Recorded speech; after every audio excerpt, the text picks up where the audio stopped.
जय श्री राम। कैसे हैं आदरणीय मित्रों आप? मैं लक्ष्मी पुत्र डॉक्टर कुमार गणेश, जयपुर बीकानेर से। प्रणाम।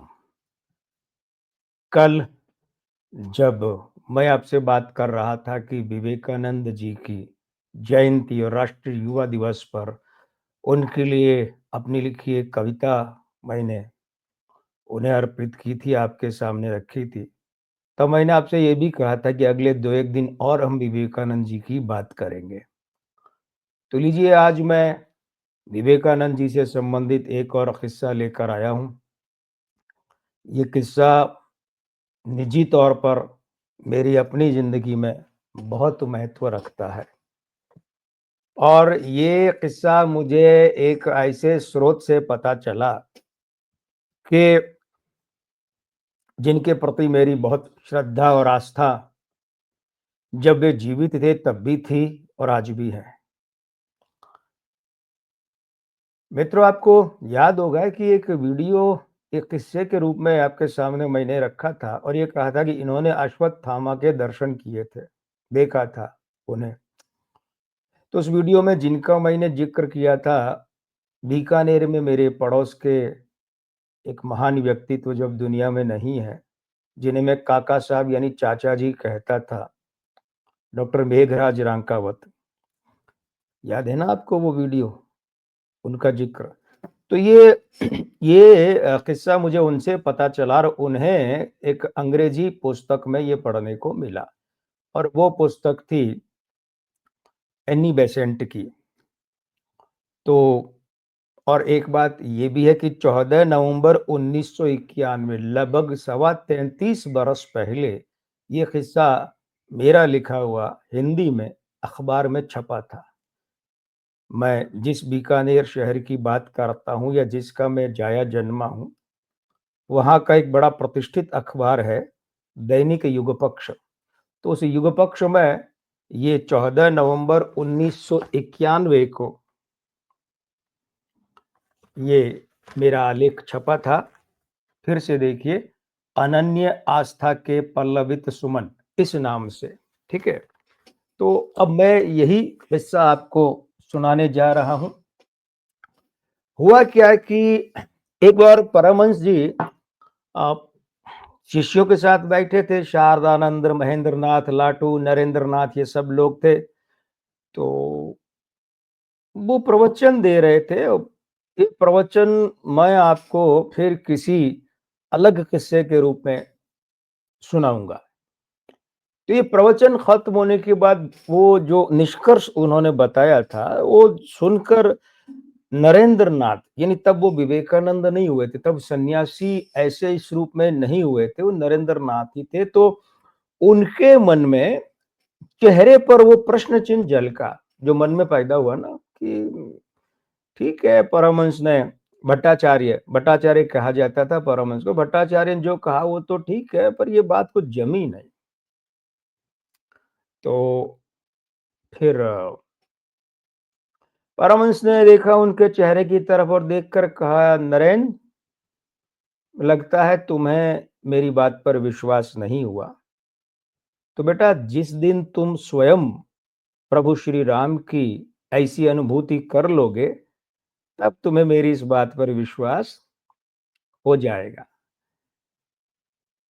समय बीता, दीवारों से कैलेंडर बदले, सूर्य आया गया, तारीखें, वर्ष बदले, और वो समय भी आया जब नरेंद्रनाथ सन्यासी हो चुके थे। विवेकानंद तो अब भी नहीं बने थे। विवेकानंद तो खेतड़ी के महाराजा ने नाम दिया था, राजस्थान में खेतड़ी रियासत। यात्राएं कर रहे थे, देश भर घूम रहे थे। तो एक बार वे ट्रेन से कहीं जा रहे थे और बड़े भूखे प्यासे थे। 3 दिन से खाया नहीं था, सुबह से पानी नहीं पिया, बड़ी दुखी हालत में। मन से तो खैर विवेकानंद क्या दुखी होते, लेकिन खिन्न अवस्था में जा रहे थे। तो गाड़ी यानी कि ट्रेन एक स्टेशन पर रुकी। वहां एक सेठ जैसा दिखने वाला, तुलनात्मक रूप से मोटा व्यक्ति डिब्बे में घुसा। उसके साथ ऐसा लग रहा था एक और व्यक्ति जो था वो उसका नौकर था। खूब सारी सामग्री के थैले उसके पास थे और वो आदमी चढ़ा और विवेकानंद जी के सामने वाली सीट पर बैठ गया। ट्रेन चल पड़ी। अब स्वाभाविक होता है कि भाई इस तरीके से जो आस-पास बैठते हैं उनमें चर्चाएँ तो होती है ना कि आप कौन हैं, कहाँ से हैं, कहाँ जा रहे हैं, क्या करते हैं, आदि-आदि। तो जब उस व्यक्ति ने ये जाना कि ये जो सामने बैठा ये एक सन्यासी है, वो कपड़ों से तो सन्यासी थे ही, लेकिन उसने जब ये पक्का कर लिया कि एक सन्यासी है, परिव्राजक ही है, यात्रा पे निकला हुआ है, तो फिर उसने विवेकानंद के सन्यास के बारे में उल-जुलूल बोलना शुरू कर दिया, यानी कि अनर्गल प्रलाप आरंभ कर दिया। विवेकानंद सुनते रहे,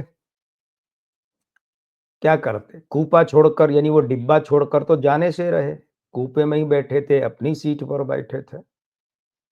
वो आदमी चुप ही नहीं हो, वो लगातार बोले जा रहा है, सन्यास के बारे में उल्टा-सीधा, सन्यासियों के बारे में।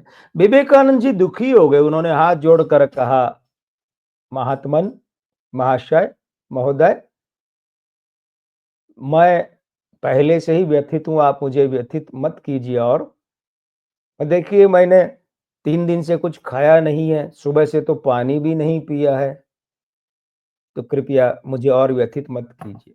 भई स्वाभाविक है तब ट्रेनों में कौन-सी मिनरल वाटर की बोतलें मिलती थीं। तो जब उस आदमी ने ये सुना कि अरे! इस सन्यासी ने तो 3 दिन से खाया भी नहीं है, सुबह से पानी भी नहीं पिया है। तो फिर उसने अपने नौकर से कहा, खोल भोजन के डब्बे। फिर भोजन के डब्बे बिछाए उसने खोल कर वहाँ सीट पर। पकवान, व्यंजन, बढ़िया-बढ़िया सब्जियाँ, पूरियाँ, रोटियाँ, पता नहीं क्या-क्या, चटनियाँ, अचार। मैंने चटनियाँ कहा है, चटनी नहीं कहा। अब समझ सकते हैं भई मोटा सेठ था, उसके तो साथ में सामग्री खूब सारी थी ना, तो अब वो खाने लगा। खाए, कोई समस्या नहीं, लेकिन समस्या हुई कैसे कि वो कौर तोड़ा, बनाया और खाता है तो कहता है विवेकानंद जी से, "देख, तू 3 दिन से भूखा है, तूने कुछ नहीं खाया। देख मैं खा रहा हूँ, ये देख हलवा खा रहा हूँ, ये देख जलेबी खा रहा हूँ, ये देख बढ़िया सब्जी, ये देख पूरी, ये देख और तूने कुछ नहीं, ये देख तू भूखा मैं खा रहा हूँ, तू भूखा मैं।" बहुत चिढ़ाया। एक एक कौर पर वो विवेकानंद जी को दुखी कर रहा था। फिर उसके बाद क्या हुआ? ये अत्याचार यहीं बंद नहीं हुआ। उसके बाद भोजन-वोजन करके उसने पानी पिया और बचा हुआ पानी यूँ ट्रेन के डब्बे के फर्श पर उड़ेल दिया। और खाली बोतल या लोटा लेकर वो उसको दिखाया, उन्हें दिखा रहा है वो सेठ विवेकानंद जी को कि देख मैंने पानी पिया फिर बचा हुआ पानी डाल दिया बेकार फर्श पर, तुझे नहीं दिया, तू प्यासा है सुबह से। विवेकानंद जी की आंखों में आंसू आ गए। बोले प्रभु ये क्या दिखा रहे हैं? मैं बैठा चुपचाप किसी का कुछ नहीं कर रहा, ये इस तरीके से मुझे पीड़ित कर रहा है। क्या लिखा है? कैसा कष्ट दे रहे हैं आप? वो किसी ने कहा है ना कि रुलाने को आंसू, जलाने को नाले, रुलाने को आंसू, जलाने को नाले, ये क्या दे दिया जिंदगी देने वाले। बस ऐसे करते करते वो दुखी थे, थोड़ी देर में अगला स्टेशन आ गया, ट्रेन रुकी, एक आदमी उस डिब्बे में चढ़ा और विवेकानंद जी वाला जो ब्लॉक था उस ब्लॉक में आया।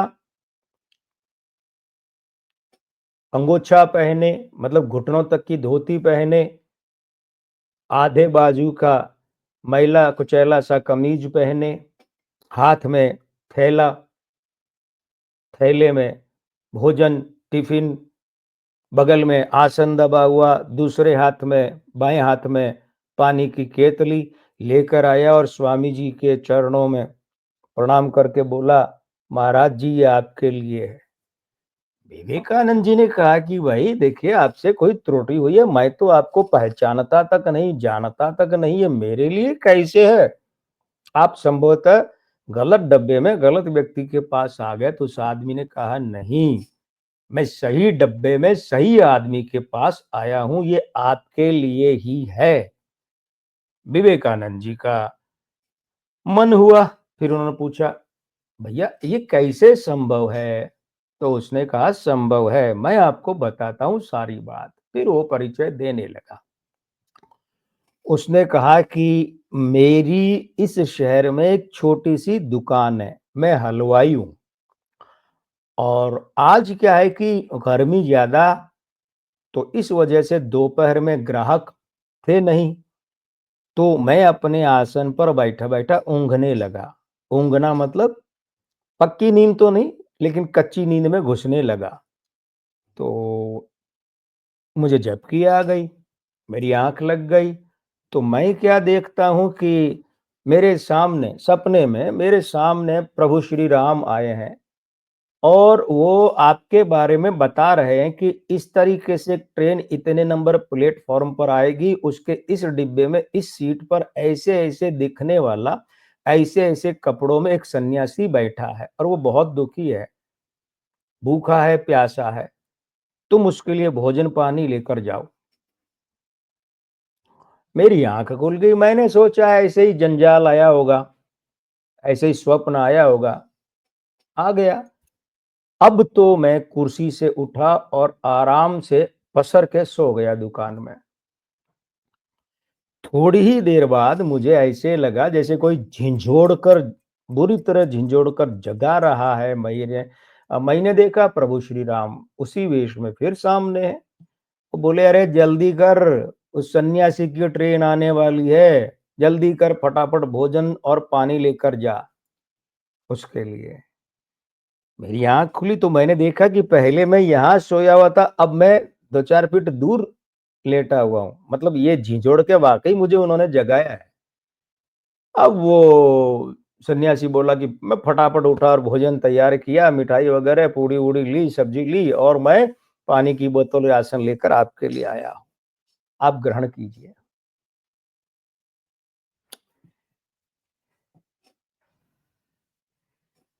स्वामी विवेकानंद जी की आँखों से झर-झर आँसू बहने लगे। पहुँचा भी नहीं आँसुओं को। आने दो नरेंद्र, आने दो आँसू। अपने आप से कहने लगे, आने दो। ये आँसू प्रभु की कृपा के फल हैं। पूछो मत। ये तन को तो बाद में, मन को पहले पवित्र कर रहे हैं।